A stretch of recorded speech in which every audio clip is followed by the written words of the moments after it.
Show, tá aqui. Então, análise e identificação. Vamos lá. Então, essa é uma... Fique à vontade para me interromper no momento que vocês quiserem. É uma área que costuma é mais analítica, né? Uma coisa mais específica. Então, pode ter alguma necessidade, ou alguém pode ter algum acesso muito específico. E aí a gente conversa aqui. Deixa eu erguer mais um pouquinho aqui. Maravilha. Então, beleza, análise e identificação. Então, vamos lá. Então, eu acho que, em geral, a gente tem duas perguntas, dois níveis de aprofundamento que a gente resume em duas perguntas. A primeira é plástico ou não é plástico? Aí a gente vai ver isso no fim, que é basicamente características visuais, o uso de um indicador. E a outra pergunta, que é um nível maior, é que plástico é esse? E a gente pode usar espectroscopia ou pirólise, GCMS, e aí a gente tem dificuldade, a gente tem perguntas muito específicas, que cada uma delas pode responder. Então, por exemplo, só um segundo,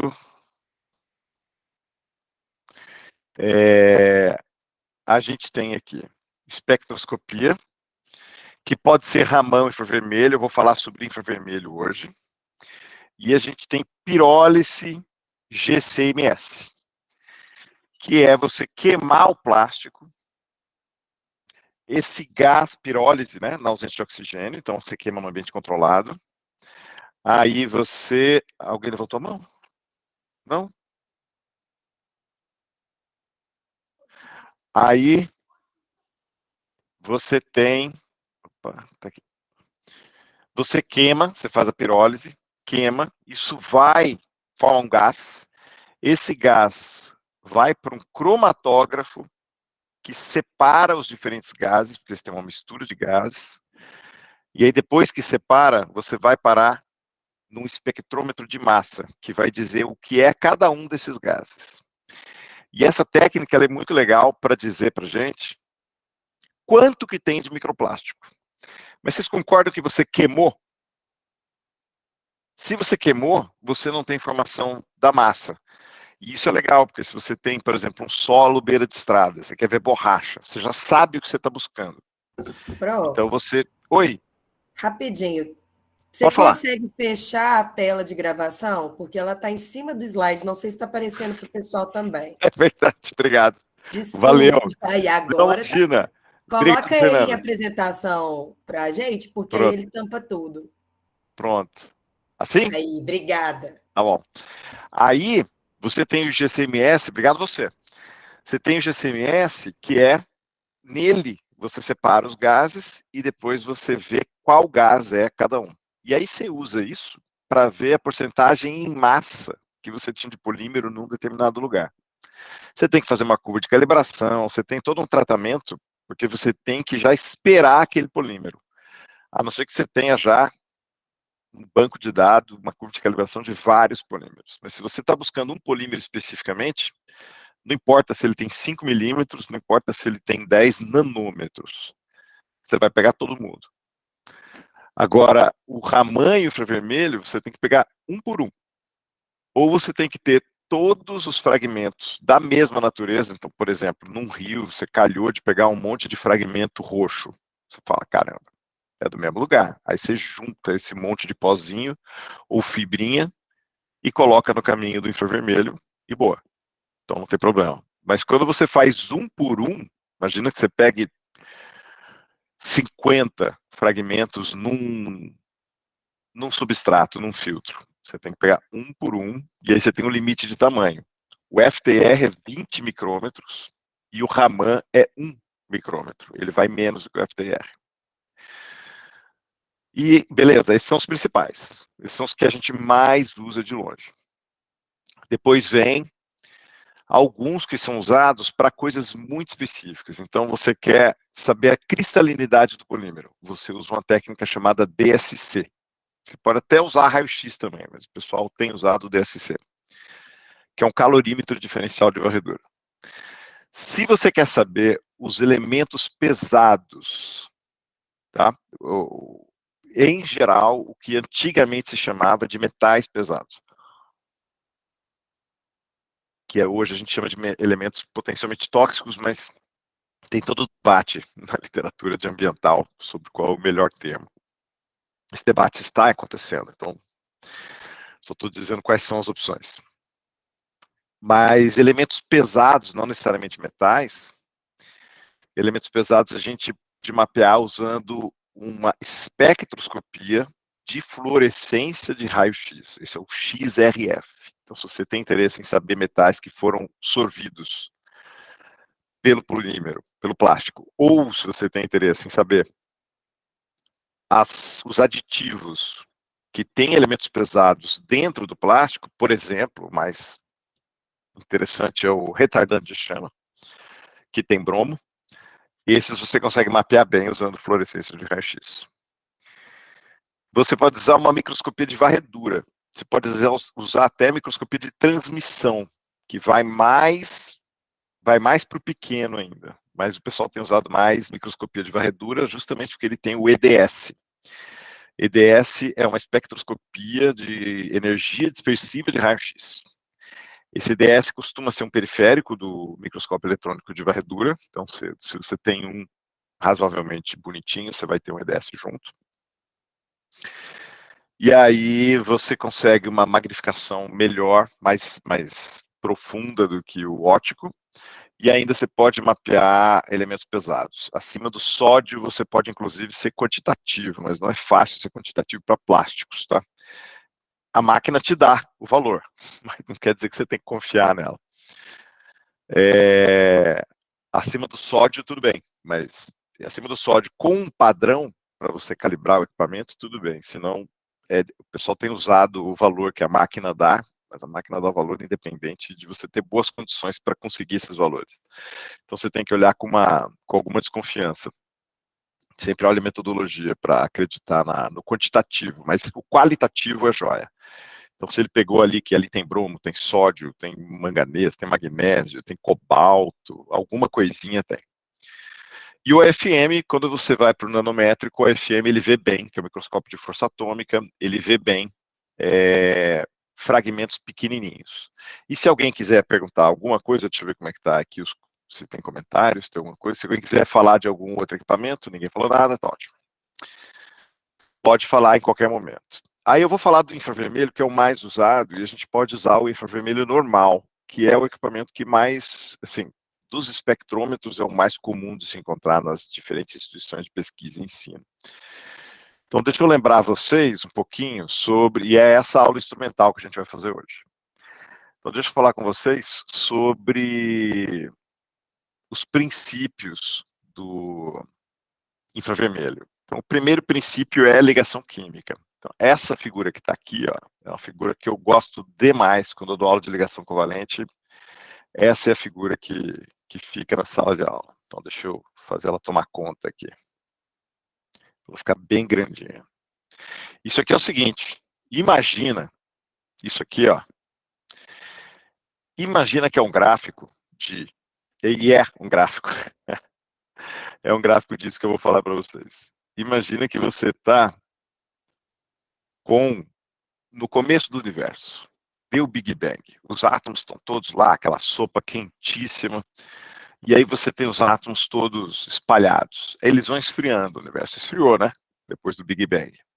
Eles vão esfriando, chega uma hora em que eles começam a se aproximar com uma energia suficiente para eles terem esse fenômeno que a gente vai observar. Porque se eles tiverem muita energia, também não adianta. O que vai acontecer aqui é que conforme eles se aproximam, ó, aqui distância internuclear, está lá longe, eles estão longe. Conforme eles se aproximam, chega um momento em que eles sentem a eletrosfera um do outro e eles começam a interagir e começa a ter uma diminuição da energia desse sistema. Então, só para lembrar vocês, quando você tem menos energia, você tem um sistema mais estável para muitos contextos. Não é para todos, mas para muitos contextos. E o contexto da ligação química é um deles. Então, a gente vai ter esse fenômeno da energia do sistema. O sistema aqui não tinha energia zero, ok? É a variação de energia. Não tem sistema com energia zero, né? Então aqui, ó, você tem esses dois átomos, eles vão se aproximando. Aí o que acontece? Que a gente mede, a gente sabe, podemos até inventar um modelo para explicar por quê, mas isso é fato, é o que a natureza mostra para a gente. Eles vão se aproximando e a energia do sistema vai diminuindo, até um mínimo, que é esse aqui. Então, conforme eles se aproximam, tem um mínimo.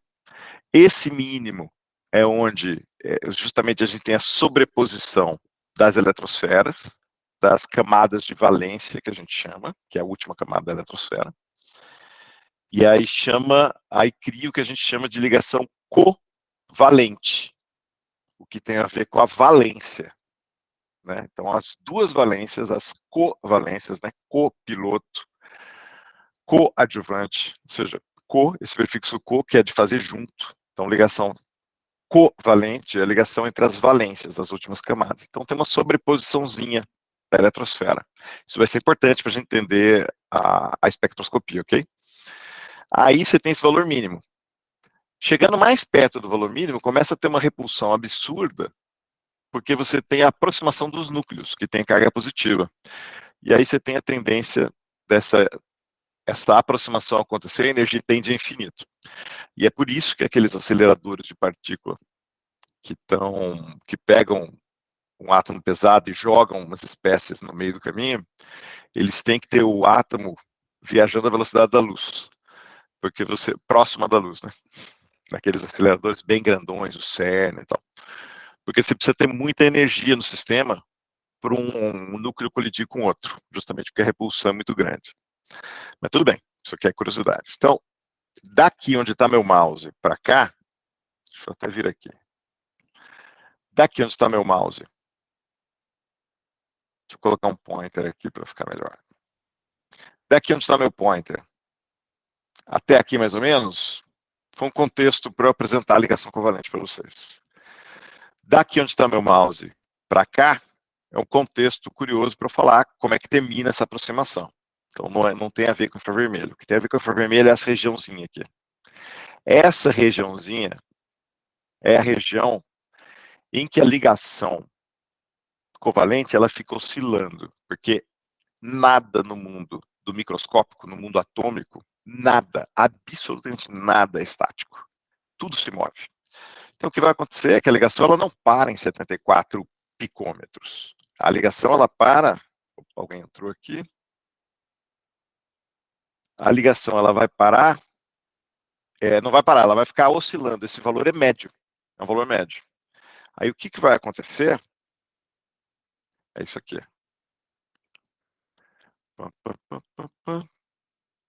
É esse cara aqui. Agora ele vai ficar grandão.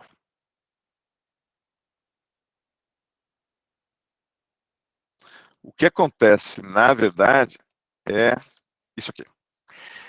A gente vai ter uma oscilação ao longo desse tamanho, dessa distância entre dois átomos, entre dois núcleos, ok? Isso a gente chama de vibração.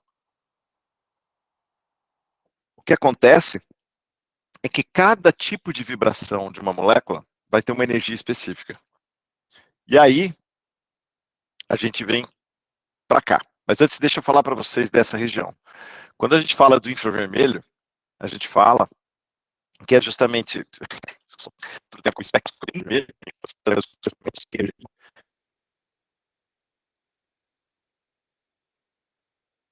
que vai passar aqui. Infravermelho. Profs, você está cortando, não sei se é só para mim. Aqui está cortando também. Ah.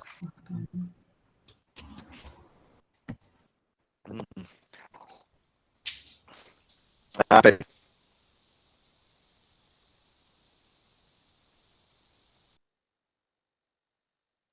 É culpa do infravermelho.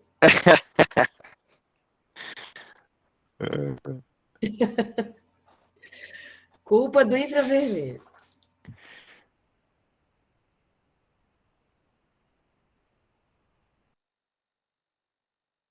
Acho que nós vamos ter que fechar as câmeras para ficar melhor.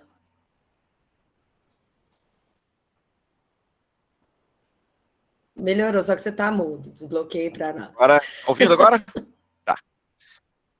Sim. Vou fechar minha câmera, prof, que aí fica melhor para todo Legal. mundo. Ó, Porque tem e muita obrigado por gente. Deve ser avisar. isso Quando também. acontecer de novo, vocês me avisam, porque aí eu dou refresh e ele resolve aqui. Semana que vem é para ter cabo aqui em casa e acho que vai resolver esse problema. Vamos lá. Bom, tá aqui. Infravermelho. Então, infravermelho é a região que vai ser responsável pela. Vai interagir bem Professor, com as. Oi. a gente não tá vendo os slides. Ah, obrigado. Valeu, Bárbara. Quando eu dou refresh, eu tenho que compartilhar de novo. Peraí. Tá chegando. Vamos lá. Tá aqui. Então, o infravermelho é a região do espectro eletromagnético que interage bem. Só de curiosidade, uma região que é importante para a gente é do ultravioleta. Então, a gente tem o visível aqui. Esse visível está expandido, né? Foi explodido aqui. Termina o violeta e vai até o vermelho. Abaixo do violeta tem o ultravioleta, que é a radiação responsável pela degradação, também, né? E acima do vermelho tem o infravermelho, que é a região que interage muito bem com modos de vibração das moléculas, que é o que a gente vai ver aqui.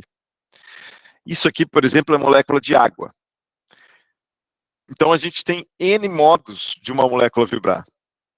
Então, não só a vibração de uma ligação, mas a vibração de duas ligações em conjunto, simétrica ou assimetricamente, vão poder absorver energia na região do infravermelho e usar essa energia para suas vibrações. Aqui, ó, essa primeira, ó, é uma vibração na ligação, no comprimento da ligação, de maneira simétrica, que é justamente essa aqui, ó. Essa número 2 é assimétrica, que é essa aqui vermelhinha. E tem essa aqui, que é de abrir e fechar o ângulo, que é a ligação que está representada aqui, ó. Você percebe, ó, essas aqui são entre 3.000 e 4.000, 3.000 e 3.800, 3.500. Aqui está aqui o pico, então a comprimento dela inteira nessa região. E o bending, que é o que vai abrindo, né? Está aqui com o pico em 1.640. Então, o que acontece é que você oferece para a molécula que você coloca no caminho do feixe de infravermelho, você oferece de 4.000 a 400 centímetros a menos 1 de infravermelho. Justamente, você vai oferecendo, vai passando pela molécula de água. A máquina vai mudando o ângulo, vai mudando uma rede de difração que ele tem, e aí vai selecionando o comprimento de onda. Então, passa 4.000, 3.900, 3.800, e vai indo. Chega aqui, ó, começa a ter uma absorção. E essa absorção é por causa do quê? Dessa vibração assimétrica. Beleza. Aí ele continua. Aí vai indo. Aí termina. Reparem que essa banda, que é a banda que você vê, esse montinho, que é o montinho que você vê no infravermelho, é a soma dessas duas manifestações de vibração, que elas se sobrepõem e acabam gerando essa bandona. E isso é o que a transformada de Fourier faz. Por isso que infravermelho, às vezes, você vê com o acrônimo FT-IR. FT é Fourier Transform. E aí o IR é infrared. E aí, você tem aqui. Aí, beleza, a máquina continua variando a rede de difração e vai indo. Não absorve nada. Só tem água. Chega em 2000, começa a absorver. Tá aqui, ó. Essa é a bandinha. Aí vai até o fim, não absorve mais nada. E esse é o espectro da água. Então, você faz isso para várias moléculas, e faz isso para vários tipos de ligação. Sempre se fez. E aí foi construindo um arcabouço de conhecimento que permite a gente poder identificar as diferentes moléculas a partir dos seus modos de vibração. Então, aqui, por exemplo, é um espectro inteirinho do ácido acético.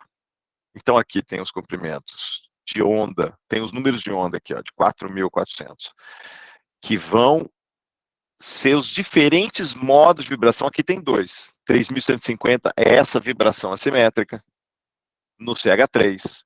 E 1.800, que é por aqui, é esse ombrinho aqui, aproximadamente 1800, é a carbonila vibrando no seu comprimento e o resto vibrando junto.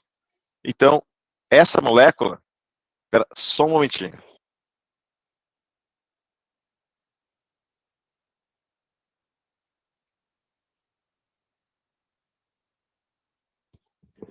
Voltei.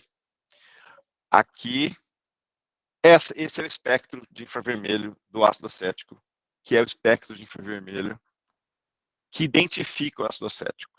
Não é só a identificação que a gente faz de molécula, a gente vê modificação também, mas eu vou mostrar mais para frente. Então aqui, por exemplo, é o espectro inteirinho da propanona. Então aqui está a carbonila, aqui tem vibração CH2, aqui tem vibração CH, e aí um monte de banda que a gente consegue identificar a partir da estrutura química da propanona. A mesma coisa aqui para o benzeno, a mesma coisa aqui para o propan-2-ol, o álcool 2-propanoico. Aqui eu estou mostrando dois exemplos de coisas que a gente vê que são modificações de polímero. Professor, o áudio voltou a gravar um pouquinho.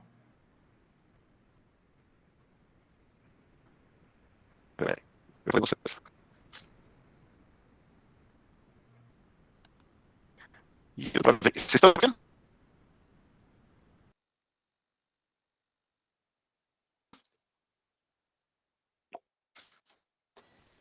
Tá travando. O áudio Sim, tá ruim. pronto. Fala um pouquinho, porque é para a gente ver se não está travando de novo. Tá travando.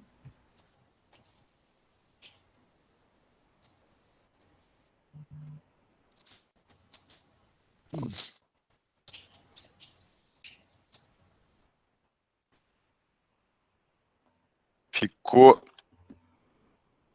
Voltei para aqui. Como é que vocês estão? Continua travando, professor? Ai, ai, ai. Não, agora está ótimo. Agora melhorou. Agora Tá bom? parou. Perfeito. Sim. Tá. Puxa vida. Essas aulas aqui em casa não estão dando certo. Calma, prof. Se Não sei se está preocupa, não. É assim chovendo aí, mesmo. às Vamos vezes devagar. por causa Tá chovendo. do clima, né? Tá chovendo É, aqui, aqui eu tô no também. Wi-Fi, então vou. Então, vamos devagar e sempre. Não se preocupe, Devagar e está sempre. tudo bem. Então vamos. Pode ficar despreocupada, a gente vai te Tá bom. avisar. Obrigado. A sua aula é tão boa que pode travar o mundo que a gente continua Tá aqui. bom. Que bom, que bom. Obrigado. Bom, vamos lá. Aqui eu tenho o espectro da esquerda, que são... Opa, tem perguntinha. Bom, beleza, vamos lá. Aqui tem o espectro da esquerda. Eu vou contar uma história para vocês. Isso aqui era um tubo de polietileno que é usado como tubete em estufa de planta. Então, isso foi uma coisa que sempre me incomodou, porque a gente vê ecotoxicidade de microplástico em planta, por exemplo, e a gente usa um tubete de plástico para nos estágios iniciais de crescimento, você põe no tubete mesmo e faz o estudo ali. Só que o tubete também é de plástico e o tubete também degrada. E aí eu peguei 2 tubetes, esse trabalho não foi muito para frente, mas é uma coisa que me incomoda, um dia alguém tem que estudar isso aqui. A curva em vermelho, em preto, é quase um polietileno. É quase um polietileno. Mas tem algumas coisinhas que não são de polietileno. Mas o que importa é o seguinte, em preto é ele novo. E em vermelho é quando esse tubete de estufa começa a ficar degradado, começa a ficar quebradiço. Aí o que acontece? Olha essa banda aqui. Há algumas bandas, ó, essa aqui que é a principal, CCCH, ela está aqui de boa. De carbonila, ela desloca. Tudo bem, beleza. Mas olha essa banda como ela fica, que tinha aqui no preto, e ficou gigante. E essa preta, que não é do polietileno, é de alguma outra coisa, ou seja, esse polietileno ele é uma mistura. Então isso você consegue ver com ferramenta que eu vou mostrar para vocês como é que é. Esse é o instrumental de hoje. Então essa banda ela some. Significa que quando ele degrada, quando ele passa o tempo, isso aí é consumido. Isso pode virar, por exemplo, uma substância que pode migrar para o meio do solo. E aí isso pode interferir no seu processo. Então essa é uma coisa que me incomodou, resultado que a gente fez, que a gente teve, mas foi uma prospecção, e algum dia a gente ainda vai mexer com isso, estou só compartilhando com vocês. Então, olha, o infravermelho me permitiu, além de identificar o que tem no tubo, que é polietileno de alta, ele também me permitiu monitorar como ele muda em função do tempo. E isso me permite, talvez, criar um experimento, elaborar um desenho experimental, em que a gente vai ter a gente vai poder indicar o que está acontecendo. Professor, Oi, uma pergunta rapidinho. pode falar. É porque você falou do deslocamento ali do pico, né, com o passar do tempo. Eu trabalho justamente com essa parte de degradação de plástico e técnica de fitir.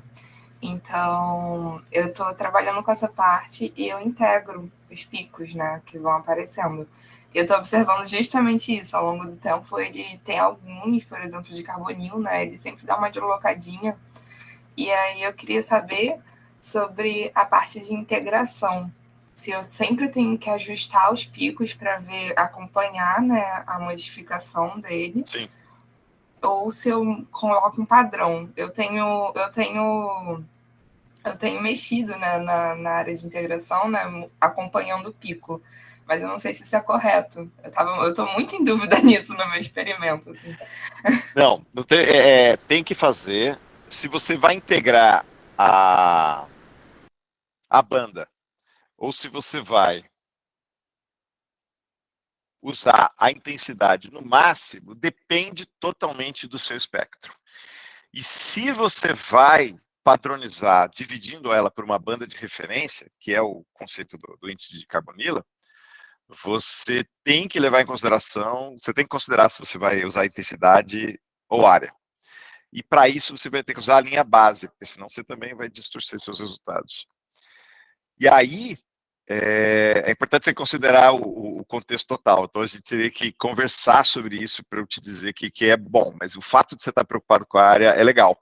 Porque uma coisa que você tem que levar em consideração é que hoje não é sobre degradação, né? Não preparei aqui, mas quando você trabalha com degradação, por exemplo, carbonila costuma ser uma sonda, costuma ser um marcador muito bom. E a carbonila está aqui nessa região aqui, ó. A carbonila está aqui, ó, por exemplo. Aqui é um caso, é um trabalho meu, de degradação de polipropileno. Ó. Aqui em preto, você tem o material novinho. Depois de 10 dias de fotodegradação, está aqui, ó. Olha a carbonila, que grandona. E a carbonila, ela pode crescer com a bandinha aqui, pode um pouquinho para a direita, um pouquinho mais para a direita, e se você acompanha em função do tempo, você vai ver que o pico vai deslocando conforme vai ficando mais envelhecido. Porque você tem, por causa do mecanismo, diferentes carbonilas sendo formadas. E aí, se você escolhe um pico por causa de um nível inicial de degradação e usa o mesmo pico só para intensidade, para estágios mais avançados, você perdeu o seu máximo. Agora, se você usa a área, você contempla tudo, mas você perde o mecanismo. Então, depende do que você quer fazer. Mas integrar é sempre uma boa ação. Era mais ou menos isso que você queria ouvir, Bárbara? Mas, isso, sim. Mas você está indo pelo bom caminho. Mas você tem que ver, quando você integra a área, se você tem sobreposição de outros picos. Uhum. E aí, se você quer separar, você tem que fazer uma deconvolução, mas a deconvolução, depende muito do seu gosto. E eu tenho muita amostra para fazer isso em todas, vai ser doído. Mas tem gente que trabalha com análise de componentes principais para muitas amostras. Depois, se quiser me escrever um e-mail, eu te mando os artigos. Eu vou escrever. O pessoal trabalha com degradação, dá para te passar isso aí, tá bom? Bom, obrigada. Obrigado você pela participação. Aqui, ó, então você tem essa possibilidade de você sempre acompanhar como um polímero está variando em função do tempo, e você tem a possibilidade, isso num ambiente descontrolado, que é o caso aqui do tubo de planta à esquerda, e num caso controlado, que eu estou degradando, uma coisa que acontece sempre, é a formação da carbonila, a formação da hidroxila, ela fica mais intenso, e nesse caso, a gente conseguiu, nesse paper aqui, eu consegui separar a formação de uma insaturação na região da hidroxila, que é muito difícil, porque ela é uma sobreposição, então a gente trabalha o conceito de subtração. Bárbara, se você quiser saber mais sobre isso, me dá um toque. Também. Não é o caso, para microplástico isso não funciona bem. Mas se você trabalha uma degradação em ambiente controlado, em que você tem o microambiente do ponto em que passa o feixe, você tem todo um cuidado com o hardware do experimento, você consegue um espectro como esse, tá vendo? A linha base bonitinha aqui, só o que varia, só o que realmente varia com o estímulo que você está colocando vai variar, a não ser a região da impressão digital, que ela sempre varia aqui, isso é uma coisa típica de envelhecimento. Pronto. Mas o infravermelho serve para acompanhar modificações que estão acontecendo na sua amostra. Você ia falar alguma coisa, Bárbara? Não é Fernanda. Fernanda. Fernanda, desculpa. Agora sou eu. Mudou. Fala, Fernanda, Tudo pode bem? falar. Deixa eu te perguntar uma coisa. A gente está falando aí de fotodegradação e de ambiente não controlado. Eu estou fazendo doutorado com fitorremediação e eu já estou fazendo sua matéria justamente porque eu estou pensando no pós-doc já. Que eu Legal. quero fazer com fitorremediação de microplástico. E eu só vi até hoje um trabalho de um português que veio aqui para a Universidade do Paraná, se não me engano, para fazer esse trabalho. A gente tem resultados bons com fitorremediação, né, na verdade, degradação de microplástico utilizando plantas, por exemplo?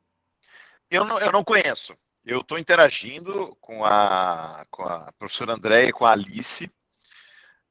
A professora Alice é especialista em plantas, né, em botânica, e ela está fazendo com esse trabalho. É a Andréia de quê? Ela é de onde? Andréia Neves e a Alice Pita, que, se eu não me engano, está aqui. Ou ela vem de vez em quando, mas a aluna dela vem. Deixa eu ver se está aqui, não. Porque a professora Alice está se recuperando de um acidente. É a Andréia Neves e a Alice Pita. É de qual universidade? É da UFSCar mesmo? Da URGS, não, da URGS. Da URGS. Porque o pessoal de lá está trabalhando com isso, eu achei interessante demais.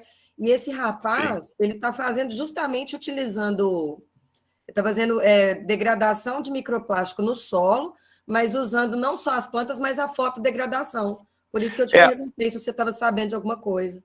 Não, que uma coisa interessante do solo é que o solo é mais ou menos um congelador da degradação. Ele desacelera muito. Então, o material que degradou, ele vai degradado para o solo. E o solo ele desacelera um pouco, porque lá tem menos oxigênio. Isso nem tanto. É debatível, mas é um fator que pode ser levado em consideração. Mas a luz... porque ele, dependendo da profundidade, ele está mais fresco. Então, ele tem menor temperatura, ele vai desacelerar. Sim. E não tem a luz. Então, os pró-degradantes formados, eles vão continuar o processo degradativo. Mas ele dá uma desacelerada. Então, resumindo a história, nossos lixões não são um acúmulo gigantesco de plástico, mas não tem aí, na verdade, plástico inerte, né? Eles não vão degradar. Não tem plástico inerte, eles vão degradar, mas é mais lento. Entendi. É mais lento. Não, lento. Mas no campo da degradação, tem muita coisa a ser estudada ainda, porque até hoje a degradação foi feita imaginando o tempo de vida útil. O pessoal sempre estudou degradação, majoritariamente, para fazer o polímero durar mais, manter as propriedades durante o seu tempo de vida útil. Então, hoje a gente está estudando. Então, a professora Graziella, da FURG, tem um trabalho muito interessante com outros efeitos, outros fatores que podem influenciar a degradação. Ela estuda salinidade, acabou de orientar um trabalho que foi defendido muito bom, com pH. Então, a professora Graziella também é uma referência na área, da FURG, lá de Rio Grande. Não, tá joia. Porque eu realmente quero essa parte tem muita coisa... Mesmo, mas tem muita coisa para falar de degradação e de botânica. Então, você tem um campo muito bom para trabalhar, Fernanda. Obrigada, mas não tem muita coisa. Planta, mas é bom, é assim, né? Mas para a planta o que mais tem o microplástico entrou na planta ou não? Esse é o que mais tem. Porque a gente Tá. tem visto isso também, se em ambientes, por exemplo, né, de lixão que é recuperado, plantado, será que a gente tem essa condução ali na seiva dela, ou não? Eu Então, vi 2 trabalhos sobre isso também, de absorção. sim, tem essa questão. Se entra, simplesmente se entra ou não. É, Entrando, se apresenta ecotoxicidade, exato. muito pouco, porque é difícil rastrear dentro da planta.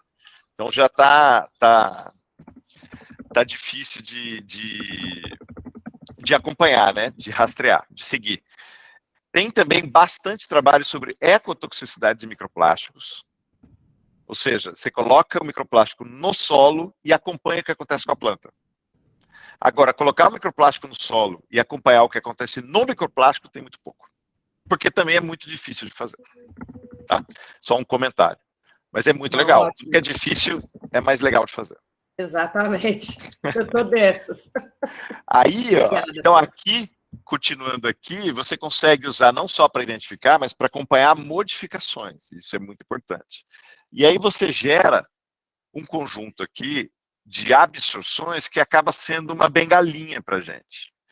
Então você tem, como eu mostrei aqui, ó, você tem a água absorvendo nessas faixas de comprimento de onda, você tem o ácido acético, a carbonila absorve aqui, um modo vibracional da carbonila aqui, outro aqui, outra ligação aqui, e por aí vai. Então você atribui ligações diferentes a regiões diferentes do infravermelho. Aí você tem essa colinha. Olha aí, uma colinha legal. Isso aqui é free, é commons, né, pelo Compound Chem, que é uma iniciativa de divulgação científica em química muito legal. Isso é um projeto de um professor de química, acho que da Austrália, que gostava muito de design, começou a fazer moléculas, começou a fazer designs muito legais sobre química, sobre cerveja, sobre vinagre, sobre química na nossa vida. E virou, hoje ele vive disso, nem sei se ele está dando aula mais, mas ele tem esses gráficos muito lindos sobre química. E esse é uma colinha para você ver. Então, por exemplo, aqui a ligação CH de alcanos. Aqui a ligação CH de aldeídos, tá vendo? Deslocou um pouco para a direita. CH de alcenos aromáticos. Aqui NH de aminas. Aqui OH de álcools e fenóis. Por aí vai. E aqui, ó, todas as carbonilas. E isso é uma colinha, mas eu posso deslocar para a direita ou para a esquerda variando com algumas condições. Então aqui, ó, carbonila de ácido, de anidrido, de cloreto de acila, éster, amida e por aí vai. Então você tem essa brincadeira aqui. Então com isso você consegue atribuir, mas isso é um trampo que é muito especializado. Mas hoje a gente consegue... Bom, peraí, deixa eu falar disso aqui antes, aí depois eu vou falar da ferramenta que a gente tem para ajudar, que é para poder ajudar vocês com isso. E a gente tem os deslocamentos da banda. Aqui, por exemplo, ó, é a região da carbonila, um anel aromático aqui, e os 3 flúors ligados ao carbono, que está ligado na carbonila. 3 flúors, a banda está aqui. 3 cloros, a banda desloca para a direita. 3 bromos, desloca um teco mais. 3 cloros, desloca um teco mais. Desculpa, 3 cloros, na verdade, aqui é 3 iodos. Quando eu estava preparando a aula, eu vi e falei assim, 3 cloros, não é possível. E agora, de novo, eu cometi o mesmo erro. Aqui é CI3, são 3 iodos ligados ao carbono. Ok? Parece cloro, né? Esse clorinho aqui. Então, carbono ligado a 3 iodos. Então, vai aumentando a massa do halogênio, vai deslocando para a direita. Aqui é a mesma coisa. Ó. Aqui é uma carbonila de uma acetona. Essa carbonila, ela tem esse comprimento de onda aqui. Aí você coloca uma insaturação pertinho da carbonila, vem para a direita. Aí você coloca mais uma insaturação, vem mais para a direita ainda. E essa é uma coisa importante de saber, para quem curte um pouco mais a parte de química, é que a densidade eletrônica da ligação vai ser influenciada, tanto pela presença dos halogênios, quanto pela presença das insaturações, mas não é só o que está dentro da molécula. O que está fora da molécula também. Então, a interação intermolecular também é capaz de variar a densidade eletrônica da ligação. Então, se você tiver uma carbonila num ambiente que ela não interage com ninguém, ela vai ter um tipo de absorção, uma região de absorção. Se tiver água, se tiver álcool, se tiver outras carbonilas, se tiver hidroxilas, ou seja, grupos polares, produtos de degradação, eu vou ter um deslocamento dessa banda. E eu posso falar sobre o meio em que aquele grupo químico está por causa da interação intermolecular. Então, não é uma ciência exata, e isso pode atrapalhar. Bom, é uma ciência exata. O que eu quero dizer é que ela não é tão resumível numa tabelinha como essa. Então, você tem que levar em consideração outros fatores. E aí, o que eu queria falar para vocês, porque eu vejo muita gente que acaba tendo problema com a análise, com a identificação do polímero, porque é um trabalho muito especializado. E esse projeto, o OpenSpec, é um projeto que eu admiro muito, eu gosto demais. O cara que leva esse projeto, o Wim Calgar, ele é muito dedicado à ciência aberta, ao tema da poluição plástica, e ele criou essa ferramenta.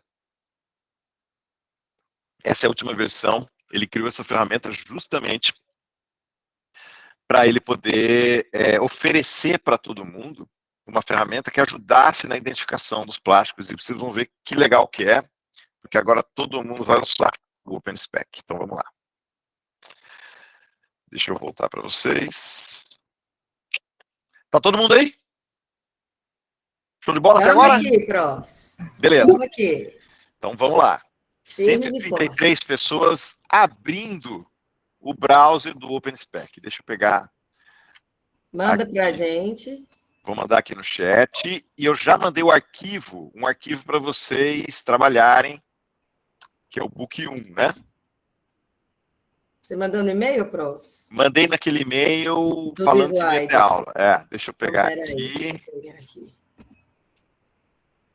Cadê aqui? Ah, verdade. A guest guide. Acharam? Aí, tem esse arquivinho aí. Deixa eu só pegar aqui.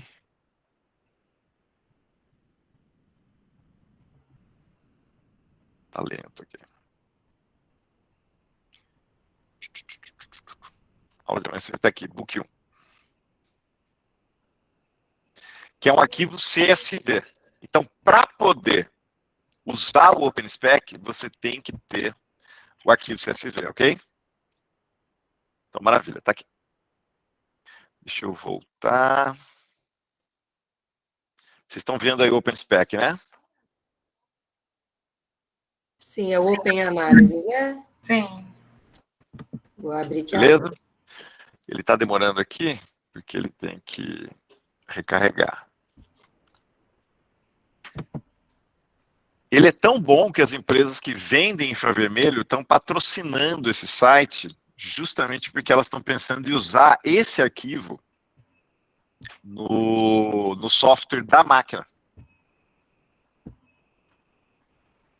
O profs, e qual que é o arquivo? Você mandou ele lá no e-mail também? Mandei o book1.csv. Acabei de fazer download aqui na minha tela também. Deixa eu ver por que ele não está entrando aqui. Tá no e-mail de ontem. Isso. Ah, não, desculpa.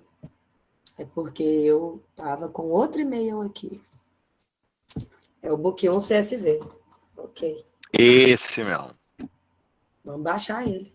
Olha, eu estava com ele aberto e ele não está carregando para mim. Olha, na aula que eu tenho que trabalhar ele. Calma, profs. Calma. Pra mim também não tá carregando. Aqui pra mim também não tá carregando, não. Aqui E eu tava com ele aberto já há um tempão. Tava, Tá vendo? Tá todo faltava. mundo junto, profs. Esquenta, eu falo para você, calma, fica tranquilo, tá todo mundo na mesma. Então tá bom. Então eu vou falar um pouquinho de identificação visual e a gente volta pro... Ah, que bom, que bom. A Camila falou que carregou. Camila, dá um refresh para ver se tá carregando ainda, porque o meu tava carregado também. É um do Excel, não é? O do Excel? Não, acho que não. Não, o meu... Ixi, tá pior ainda, que o meu CSV abriu o Excel. Ó, não, o CSV ele tem cara de Excel. Não, ele abriu... Ah, não, tá. Mas é porque ele tá num formato aqui de Excel. Eu vou ter que ver aqui. O Peraí, meu a abriu. Camila abriu e para os outros não abriu? Camila, você está usando algum browser específico aí? Ó, a Júlia também. A Camila está no Pronto. Chrome. Eu vou no O Chrome. meu Deixa abriu eu... CSV, você acredita? O meu abriu Excel, você acredita? O meu também abriu o Excel. Abriu Você Excel. clicou no... Vocês clicaram no arquivo CSV, né? Sim. Tá, não, beleza. Ele carrega mesmo. Ele abriu Ah. Excel. É isso mesmo? Não, tudo bem, mas você não vai abrir ele agora, não. Você vai deixar ele aí numa pasta. Tá, não, eu salvei já aqui. Show. E aí Deixa eu você ver vai aqui. subir esse arquivo. Então, peraí. É porque ele vai Deixa eu pedir, né, para subir, eu vi aqui. Exato, exato. Deixa eu tentar entrar no OpenSpec aqui. Porque eu sei que CSD não é, mas ele abriu cedo, meu Deus. Opa. Olha só, no meu computador não abriu. Bom, então vamos dar um tempinho. O da Camila abriu, mas da maioria não abriu. Deixa eu pedir aqui. Então, vamos lá. Vamos voltar aqui. Subir arquivo. Ó, então sobre microscopia óptica. Então, temos uma questão de microscopia óptica que é saber identificar os microplásticos. Então, deixa eu ir para o... Tá aqui mesmo, tudo bem. Saber identificar os microplásticos. Mas tem outra coisa. Deixa eu perguntar para vocês. Imaginem só. Vocês têm só um microscópio óptico. Vocês acham que vocês têm que saber reconhecer um microplástico ou saber reconhecer os não microplásticos? O que vocês acham? E eu acho que os não microplásticos, porque a categoria de microplástico a gente conhece só alguns. Perfeito. Não, é que a gente não... ó, a Marielle respondeu aqui, os dois. Uma coisa que o pessoal costuma ver é assim, isso aqui é microplástico por causa disso. Mas tem muitas informações sobre coisas que podem confundir a gente. Então, algas. Tem características para você dizer, isso aqui é uma alga, isso aqui é uma fibra, isso aqui é um tecido vegetal. E aí você consegue tirar esses caras daí. Então, isso aqui é um guia que explica isso. Esse é um guia que eu vou mandar para vocês, que é feito pela Marine and Environmental Research Institute, que não tem mais esse nome, chama SHAW agora. E é um guia muito legal. Esse guia, ele mostra como você pode reconhecer microplásticos. Tem vários guias, eu vou mostrar alguns. E como que você pode... E o que eu acho legal desse guia é que ele ensina como você identificar não microplásticos. Então, você tem várias dicas para reconhecer uma alga, para reconhecer outros materiais. Então, isso é muito legal. E tem as dicas para reconhecer os microplásticos. Então, uma coisa que eu achei muito legal, está nesse paper aqui, eles não mostram tantas dicas, em geral é mais do mesmo, essas dicas ali. Você pega uma agulha, ou seja, é para microplástico grande, de no mínimo micrômetros, centenas de micrômetros, né? Você pega uma fibra e aperta. Se ela quebra, é vegetal, se ela dobra, ela é microplástico. Mas você tem que considerar que ela pode ser um microplástico muito quebradiço. Então, vai gerar um falso negativo. Porque se quebrar, você vai falar que é tecido vegetal, mas não é. E aí, você tem um falso negativo e faz parte do jogo. E tudo bem. E outra coisa que a gente pode fazer é pegar uma agulha aquecida. Fundir uma ponta de agulha aquecida. Então, pega uma velinha do lado, esquenta e encosta no plástico, no microscópio. Derreteu, é plástico. E tem gente que até pega uma plataforma, tem uma plataforma aquecida que a gente usa bastante na área de microplástico, de polímero em geral, né? Que é colocar um plástico em cima de uma plataforma de microscópio óptico, e essa plataforma ela é aquecida. E aí você vê a fusão do plástico, e o mais legal, você vê a cristalização do plástico em condições controladas. Então, o pessoal pode pegar isso, você tem um microscópio, você olha, você tem um campo visual grande, você está na dúvida. Aí você aquece e vê, começa a fundir os plásticos, você fala, opa, isso é plástico, opa, isso não é. Mas são técnicas muito difíceis, eu acho, são muito artesanais. A da plataforma é de difícil acesso, não é fácil de encontrar, e também não é prático. E a das agulhas, eu acho que elas são muito artesanais. Mas tudo bem, é uma brincadeira que você pode fazer, tem várias outras dicas, e é uma coisa que vocês vão aprendendo com a experiência. Conforme vocês vão estudando mais microplásticos, só com microscopia óptica, que não tem problema nenhum, tá certo? Você vai desenvolvendo habilidades para ficar cada vez melhor nisso. O chato é que você vai ficando bom nisso, mas a pessoa que está lendo seu artigo e quer reproduzir seus experimentos pode não ter o mesmo resultado que você. Mas isso é parte da pesquisa. Qualquer técnica analítica passa por esse tipo de problema. A microscopia óptica tem um número de falsos positivos e falsos negativos maior, mas é isso, a gente lida com isso e tudo bem. Não podendo ir para outras técnicas, é com isso que a gente vai lidar. Agora, a gente tem algumas coisinhas que a gente pode fazer para melhorar. Uma dica que eu dou, na semana passada a gente conversou com a Carol, que é do projeto Our Blue Hand, ela trabalha com 1 milímetro para cima. Então, por exemplo, você tem fragmentos com um pouquinho maiores, esses fragmentos, que são um pouco maiores, você tem como adquirir experiência, às vezes até acima do microplástico, até acima de 5 milímetros. Pô, isso aqui é um polietileno, é um poliestireno, o que é isso aqui?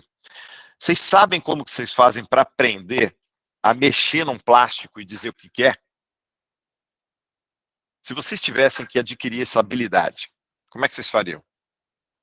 Eu tenho uma sugestão para vocês.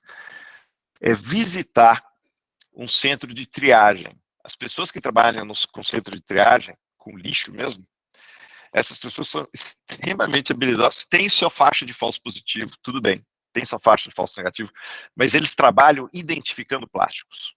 Então, eles pegam os plásticos e eles têm, né, uma habilidade para pegar, mexer, fazer ele dobrar e falar assim, ah, ficou branquinho aqui, é poliestireno. Ah, fez esse barulho, é poliestireno. Fez esse barulho, é polietileno de alta. Ah, se comportou assim, polietileno de baixo. Tô na dúvida. Eles têm uma velinha lá, eles queimam. É bem artesanal.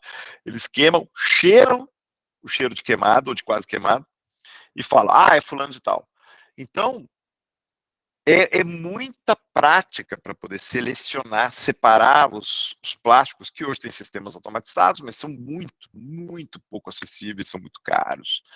Tem que ter investimento do governo. Então, hoje, mesmo quando tem investimento do governo, não é suficiente para você ter aquela planta de separação da Suécia, que é o exemplo para o mundo, que fica lá tudo automatizado. A gente não tem. Então, a gente depende da expertise do cara que trabalha no centro de triagem. Se vocês pedirem um estágio para acompanhar, não estágio formal, mas pedir para acompanhar a separação, para aprender a lidar, quem trabalha com plásticos maiores se beneficia muito disso, porque no manusear os plásticos maiores, você já vai ter uma taxa de acerto considerável para poder fazer ponderações legais na pesquisa que vocês fazem. Então, essa é uma dica que eu dou, uma dica que eu acho bem legal de fazer, de entrar no centro de triagem e pedir para aprender. Então, beleza. Mais uma coisa que a gente faz, que é um golpe que, quando foi criado nesse paper aí, ó, já era uma coisa que se fazia, mas o Lost But Found with Nile Red foi bem legal, que é um paper que já tem 348 citações, quis colocar aqui, só no ACS, só no sistema ACS. Tem bem mais lá no Web of Knowledge, por esse cara aqui, esse Gabriel, que é o primeiro autor, no grupo do Richard Thompson, que a gente já falou aqui. O que ele fez foi usar o vermelho do Nilo, porque o vermelho do Nilo ele pode corar espécies apolares, e plásticos são apolares, por excelência. E aqui tem como ele fez, que foi, aqui é o campo normal do microscópio, aqui com o filtro, com a excitação fluorescente, e o filtro para pegar a emissão do vermelho do Nilo, mostrando como o vermelho do Nilo pegou na superfície dos plásticos. Então tá aqui, ó. Esse é um PP, e tá aqui o PP com o vermelho do Nilo com a excitação, com a luz de excitação e com o filtro para vermelho do Nilo. E aqui do lado o ImageJ com 2 setups de identificação e esse numerinho dizendo, de 10 polipropilenos identifiquei 10. Aqui o PET, de 10 identifiquei 5. Com esse setup de 10 identifiquei 10. Aqui de 10 identificou 4, que era o PVC. Então, isso aqui são 2 recortes de uma mesma figura com muito mais espécies, mostrando como cada um dos polímeros que ele pegou, não quer dizer que todos os polietilenos vão ter esse grau de eficiência, tem a formulação influenciando, o nível de degradação influenciando, mas, em geral, para alguns polímeros, o vermelho do Nilo pega melhor, para outros polímeros ele pega pior. Então aqui, por exemplo, é a quitina. Ó. Quitina não foi determinada, por exemplo. Isso é positivo. Porque você está tirando um polímero natural, que é e o polímero não é o microplástico que você está procurando. Ok? Então, o vermelho do Nilo, ele diminui dramaticamente o número de falsos positivos. Então, ele é muito bom para você fazer esse trabalho com microscopia óptica, caso você tenha possibilidades de fazer isso. Como fazer isso? Aí quem precisa fazer isso, vai nesse paper aqui, que é um paper de agora, 2022, fazendo o levantamento da literatura. E ele fez, sobre vermelho do Nilo, mas ele pegou aqui, quais são as amostras, deixa eu pegar aqui, deixa eu aumentar aqui um pouquinho. Então ele pegou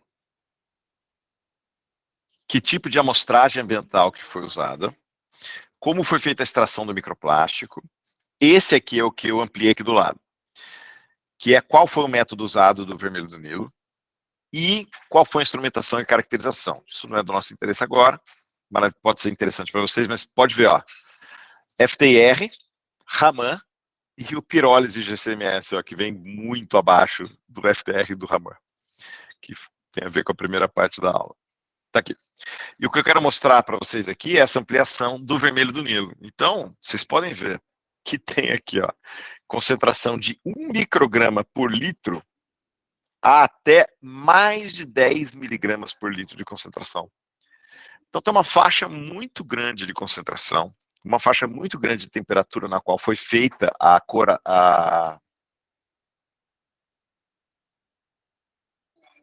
como é que é o termo técnico que o pessoal da biologia usa? Não é corar, não é tingir, é staining. Coloração? Coloração, pode ser.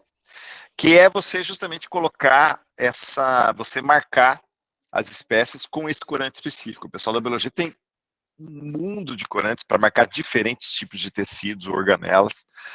Então, o pessoal da biologia é muito craque nisso. Não é à toa, foi o pessoal da biologia que propôs o vermelho do Nilo. E aqui, você tem várias concentrações, de 1 micrograma até 10 miligramas, que dá praticamente 10 mil vezes mais de concentração. Não dá. É 1 miligrama por mililitro, que vai dar 1 micrograma, vai dar 1 miligrama por litro, né? 1 para 10. Então, beleza. Está tão distante, mas 10 vezes de concentração. Solvente, porque o vermelho do Nilo, ele interage bem com o plástico, justamente por ser apolar. E aqui, clorofórmio, acetona, hexano, metanol, etanol, álcool isopropílico. Então, a maioria, está vendo, usou acetona e hexano. E os tempos para deixar corando. Então, tem uma diversidade muito grande de métodos. O que você tem que fazer, que é uma coisa que eu já citei em outra aula, adaptar para o seu meio, para os seus microplásticos, para os microplásticos presentes no ecossistema que você está estudando. Eu já vi gente falando que não funcionou, porque pegou uma referência e seguiu exatamente como na referência e não deu certo. Pode dar certo aumentando a temperatura, pode dar certo aumentando o tempo. Além do que, você nem sabe se o seu vermelho do Nilo está tão puro, ou é tão bem sintetizado, ou está na validade, se ele não se transformou em outra molécula semelhante. Então, você tem que testar de um tudo. Que, em geral, na indústria, minha experiência na indústria é que na indústria tudo está na validade, passou da validade, joga fora, todos os equipamentos estão calibrados. Na universidade, é raro. encontrar um grupo de pesquisa que calibre anualmente a sua balança, por exemplo. E a gente não costuma jogar fora equipamento, reagente que passou da validade. Então, essas coisas tem que checar. Então, eu estava colaborando num trabalhinho, a aluna não estava conseguindo corar com o vermelho do Nilo. E olha que interessante, ela conseguiu corar os fragmentos na ponta. No meio, não. Os fragmentos de fibra. As pontas foram coradas e o meio não. Porque a ponta foi cortada na tesoura. Então, você tem uma tensão especial na superfície. Então, a física de superfície do material influenciou na coragem. Na coração, coragem. Coragem certamente está errado, né? Mas, seria biomarcação? Pode ser. Biomarcação. Então, a biomarcação, ela foi muito boa nas extremidades e não pegou no meio. Mas a gente matou fazendo um novo, porque ela estava usando o vermelho do Nilo que tinham usado e estava guardado na geladeira. Então, ele estragou. Ela fez um novinho, ficou ótimo, aí curou tudo. Então, tem que tomar esses cuidados. Então, o vermelho do Nilo ajuda nisso. Bom, beleza. Então, era isso que eu queria falar para vocês.